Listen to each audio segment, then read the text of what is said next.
లంచం కేసులో ప్రజాప్రతినిధులకు మినహాయింపు ఇచ్చేదే లేదని సుప్రీంకోర్టు సంచలన తీర్పిచ్చింది. 7 సభ్యుల సుప్రీంకోర్టు రాజ్యాంగ ధర్మాసనం లంచం ఆరోపణల విచారణ నుంచి ప్రజాప్రతినిధులు అతీతులు కారంటూ స్పష్టం చేసింది. ప్రజాప్రతినిధులపై వచ్చిన ఆరోపణలపై విచారణ జరపాల్సిందేనని తీర్పిచ్చింది కోర్టు. ఇక ఎంపీలు, ఎమ్మెల్యేలకు ప్రత్యేక రక్షణ ఉండబోదని, ఓటేయడానికి, మాట్లాడడానికి ప్రజాప్రతినిధులు లంచం తీసుకోవడాన్ని అరికట్టాలని అభిప్రాయపడింది. 1998లో పివి నరసింహారావు జేఎంఎం కేసులో 5 సభ్యుల సుప్రీంకోర్టు ధర్మాసనం ఇచ్చిన తీర్పును 7 సభ్యుల రాజ్యాంగ ధర్మాసనం కొట్టేసింది. ఈ కేసులో విచారణను అక్టోబర్ 5న పూర్తి చేసిన సుప్రీంకోర్టు తీర్పును రిజర్వ్ చేసింది. ఇవాళ అంతిమ తీర్పు వెల్లడించింది. ఇక 1998లో పివి నరసింహారావు జేఎంఎం కేసులో సుప్రీంకోర్టు ఎంపీలు, ఎమ్మెల్యేలకు విచారణ నుంచి మినహాయింపు కల్పించింది. ఈ తీర్పును మళ్లీ పరిశీలించింది సుప్రీంకోర్టు. భారత ప్రధాన న్యాయమూర్తి డివై చంద్రచూడ్ నేతృత్వంలోని 7 సభ్యుల ధర్మాసనం 1998 నాటి తీర్పును రద్దు చేసింది. ఆ తీర్పుతో తాము విభేదిస్తున్నామని తెలిపింది. ఇదే అంశంపై మరింత సమాచారం మా ప్రతినిధి ఢిల్లీ నుంచి గోపి అందిస్తారు. గోపి, సుప్రీంకోర్టు ఒక చారిత్రాత్మక తీర్పును ఈ రోజు వెలువరించడం జరిగింది. ప్రజాప్రతినిధులు ముఖ్యంగా చట్టసభల్లో మాట్లాడడానికి, ఓటు వేయడానికి లంచం తీసుకుంటే కనుక వారికి ఇప్పటి వరకు కూడా మినహాయింపు ఉండేది. కొన్ని రాజ్యాంగంలోని ఆర్టికల్స్ 192 సబ్సెక్షన్ 2 అలాగే 105(2) ప్రకారం ముఖ్యంగా వారు చట్టసభలో ఏం చేసినా సరే వారికి కొన్ని ఇమ్యూనిటీస్, రక్షణ కల్పించే విధంగా ఆర్టికల్స్ ఉన్నాయంటూ గతంలో 1998లో పివి నరసింహారావు వర్సెస్ సిబిఐ అలాగే జేఎంఎం కేసులో గతంలో ఇచ్చిన తీర్పుని సుప్రీంకోర్టు రద్దు చేయడం జరిగింది.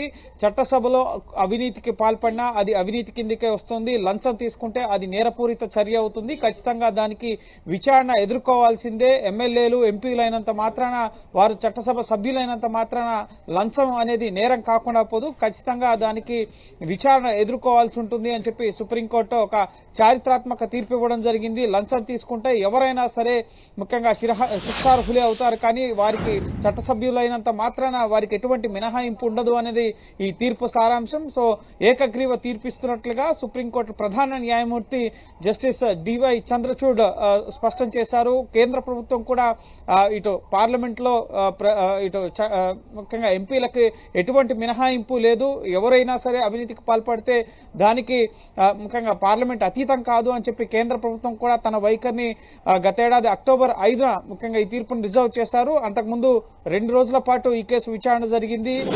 ముఖ్యంగా కేంద్రం తరఫున అటార్నీ జనరల్ కూడా ముఖ్యంగా వాదనలు వినిపించారు. సో కేంద్రం కూడా ఇది తప్పుడు చర్యనే అని చెప్పి ముఖ్యంగా తమ వాదనను వినిపించడం జరిగింది. దీంతో 1998లో ఇచ్చిన తీర్పును, 5 సభ్యుల రాజ్యాంగ ధర్మాసనం ఇచ్చిన తీర్పును రద్దు చేస్తూ ఇప్పుడు ముఖ్యంగా పార్లమెంట్ లో కానీ, అసెంబ్లీలో కానీ మాట్లాడడానికి లంచం తీసుకోవడం లేదా ఓటు వేయడానికి లంచం తీసుకుంటే అది నేరపూరిత చర్య అవుతుంది. ఖచ్చితంగా దానికి విచారణ ఎదుర్కోవాల్సి ఉంటుంది.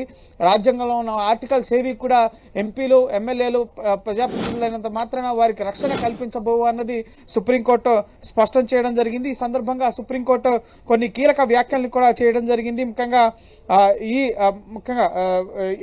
ఏదైతే లంచం అన్న అంశం అనేది ముఖ్యంగా పార్లమెంటు విలువల్ని తగ్గిస్తుంది, చట్టసభల విలువల్ని తగ్గిస్తుంది. ఎంపీలు ముఖ్యంగా చట్టసభ్యులు ప్రజాస్వామ్యబద్ధంగా వ్యవహరించాలని చెప్పి కూడా డివై చంద్రచూడ్ వ్యాఖ్యానించడం జరిగింది. లంచం పార్లమెంటరీ అధికారాల ద్వారా రక్షించబడదు అని చెప్పి కూడా స్పష్టం చేశారు. ముఖ్యంగా శాసనాధికారాల ఉద్దేశం, లక్ష్యం ముఖ్యంగా తప్పనిసరిగా సభ్యులు గుర్తుంచుకోవాలి. ముఖ్యంగా హౌస్లకి, ముఖ్యంగా చట్టసభలకి అధికారాలు ఉంటాయి. ముఖ్యంగా అలాగే 105, 194 అనేది ముఖ్యంగా సభ్యులకు నిర్భయమైన వాతావరణాన్ని కల్పించడానికి మాత్రమే ముఖ్యంగా పనికొస్తాయని చెప్పి కూడా చెప్పడం జరిగింది. అవినీతి, శాసనసభ్యులు లంచం అనేది ముఖ్యంగా భారత పార్లమెంటరీ ప్రజాస్వామ్య పనితీరుని ప్రభావితం చేస్తుంది. ఇటు అవినీతి కానీ, లంచం తీసుకోవడం కానీ ప్రజాస్వామ్య వ్యవస్థ పనితీరుని ప్రభావితం చేస్తుందని చెప్పి కూడా ఆయన ముఖ్యంగా వ్యాఖ్యానించడం జరిగింది. పార్లమెంటరీ వ్యవస్థను నాశనం చేస్తాయి ఈ అవినీతి, లంచం అనేదాన్ని కూడా ఆయన వ్యాఖ్యానించడం జరిగింది తీర్పులో. సో రాజ్యసభ ఎన్నికల్లో ఓటు వేయడానికి లంచం తీసుకుంటున్న ఎమ్మెల్యేలు కూడా అవినీతి నిరోధక చట్టం కిందకు వస్తారు అని చెప్పి సుప్రీంకోర్టు ఈ రోజు ఇచ్చిన తీర్పులో స్పష్టం చేయడం జరిగింది. సో రాజ్యసభ ఎన్నికల్లో కూడా ఎవరైతే ఎమ్మెల్యేలు ఇతర పార్టీల ముఖ్యంగా ముఖ్యంగా అభ్యర్థులకి డబ్బులు తీసుకుని ఓటు వేయడానికి ముందుకు వస్తారో సో వారు అవినీతి నిరోధక చట్టం కింద పరిధిలోకి ఎమ్మెల్యేలు కూడా రాబోతున్నారు అని చెప్పి ఈ రోజు సుప్రీంకోర్టు స్పష్టం చేయడం జరిగింది. సో ఓవరాల్ గా ఒక చారిత్రాత్మక తీర్పు. ఎంపీలు ఎమ్మెల్యేలు అయినంత మాత్రాన వారికి ప్రత్యేక మినహాయింపులు కానీ అధికారాలు కానీ ఉండవు. కేవలం అధికారులు, ప్రభుత్వ వ్యవస్థలో ఉన్న అధికారులు ఎవరైతే లంచాలు తీసుకుంటుంటారో వాళ్ళని అవినీతి నిరోధక చట్టం కింద వాళ్ళు శిక్షార్హులు అవుతున్నారు, వారిపై కేసులు నమోదవుతున్నాయి, విచారణలు ఎదుర్కొంటున్నారు. కానీ పార్లమెంట్ లో మాట్లాడుతున్నందుకు, ప్రశ్నలు రేస్ చేస్తున్నందుకు కానీ, లేక ఓటింగ్ లో పాల్గొంటున్నందుకు, కీలక బిల్లుల విషయాల్లో కానీ, చట్టాలు చేసే సమయంలో కానీ, లేక అవిశ్వాస తీర్మానాల సందర్భంగా కానీ ఎవరైతే ఓటింగ్ లో పాల్గొంటున్నారో సో వాళ్ళు కూడా ఈ ఓట్లు వేసినందుకు, ముఖ్యంగా డబ్బు తీసుకుని లంచం తీసుకుని ఎందుకు అవినీతికి పాల్పడే చట్టసభ్యులు ఇదే అంశంపై మరింత సమాచారం మనకు అందించేందుకు మనకు అందుబాటులో ఉన్నారు ప్రముఖ విశ్లేషకులు ప్రతిపాటి పుల్లారావు. ఆయన అడిగి డీటెయిల్స్ తెలుసుకుందాం. నమస్తే అండి. నమస్కారం సార్, చెప్పండి, లంచం కేసులో ప్రజాప్రతినిధులకు మినహాయింపు ఇచ్చేది లేదంటూ సుప్రీంకోర్టు సంచలన తీర్పిచ్చింది. ఈ తీర్పును మనం ఎలా చూడొచ్చు? 1998లో జరిగిన కేసుకి ఆ తీర్పుని 5 జడ్జెస్ ఉంటే 7 కొట్టేశారు. ఇంకా ఎవరైతే ముఖ్య అక్యూజ్డ్ శిబు సోరెన్ ఇంకా బ్రతికున్నారు, జ్ఞాపకం పెట్టుకోండి. పూర్వం ఆయన ముఖ్యమంత్రి చేశాడు జార్ఖండ్, మొన్న ఆయన కొడుకు కూడా జార్ఖండ్ ముఖ్యమంత్రి చేశారు. కొడుకు కూడా శిబు సోరెన్ కొడుకు, అతను దిగిపోయాడు, హేమంత్ సోరెన్. ఇప్పుడు ఏమవుతుందంటే ఎక్కడైతే కేసు 98లో ఆప్ చేశారో మళ్ళీ శిబు సోరెన్ మీద కేసు రిజిస్టర్ చేయొచ్చు. సో మళ్ళీ కథంతా పివి నరసింహారావు టైంలో జరిగింది మళ్ళీ బయటకు వస్తాయి. అదే కాకుండా ఇది ఒక డేంజర్ సిగ్నల్. ఎంపీస్ ఎమ్మెల్యేస్కి మీరు డబ్బులు దొబ్బేసి మీరు తినేసి లేకపోతే ఇమ్యూనిటీ ఉన్నదంటానికి వీల్లేదు. ఇంకొక పెద్ద పరిణామం కూడా జరుగుతుంది.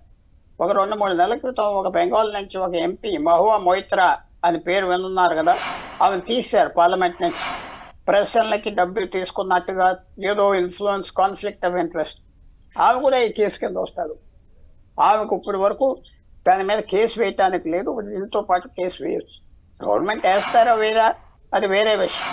సో మనం first and straight and foremost ఏంటి, 98లో ఎవరికైతే అప్పుడు ఇచ్చిన నిర్ణయం సుప్రీంకోర్టు రిలీఫ్ వచ్చిందో మళ్ళీ వాళ్ళకు ఇప్పుడు దాదాపు 25 సంవత్సరాల తర్వాత, 25 సంవత్సరాలు పట్టింది కేసు మళ్ళీ తిప్పేయటానికి.